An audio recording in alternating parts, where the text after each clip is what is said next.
Ne, danes še ne.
Daj ga usta, daj globje, pogoltni, globje, daj no.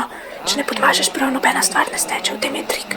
Pridi sem, ampak zdaj sem že vzela tableto za spanje. Fajn, to pomeni, da boš zaspala na njem. O bog, kakaj grozljivka je bilo to. Je sploh mogoče razumeti svet ljudi, ki o svojih spolovilih govorijo samo o tretji osebi, kadar ti rečejo in ta moški je govoril samo tako, razbrijo, ker se ne razbira ona, ampak se odpiraš in zapiraš ti in v tem primeru na mrtvo.